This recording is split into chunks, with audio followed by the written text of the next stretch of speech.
Hey guys, today I'm going to tell you how to connect Payoneer to your Shopify store. At first, all you need to do is ensure that you have registered for an account, and after that what you need to do is connect with Payoneer checkout, and then to find the URL all you need to do is go to settings and then store details and then copy the URL, and then after that you're going to go into checkout, integration, branding, and this is the page Shopify will be using. And if you still can't download it, then you can contact the support team to get the installation link for the Payoneer checkout app. And once you've installed, you have to click on that link, log into your Shopify account.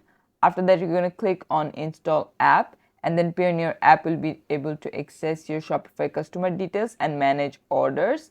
And once you're done, just click on activate Payoneer checkout, and there you go. This is how you can do it. Thanks for watching. Please leave a like and subscribe for more tutorials like this, and I'll see you guys in the next one.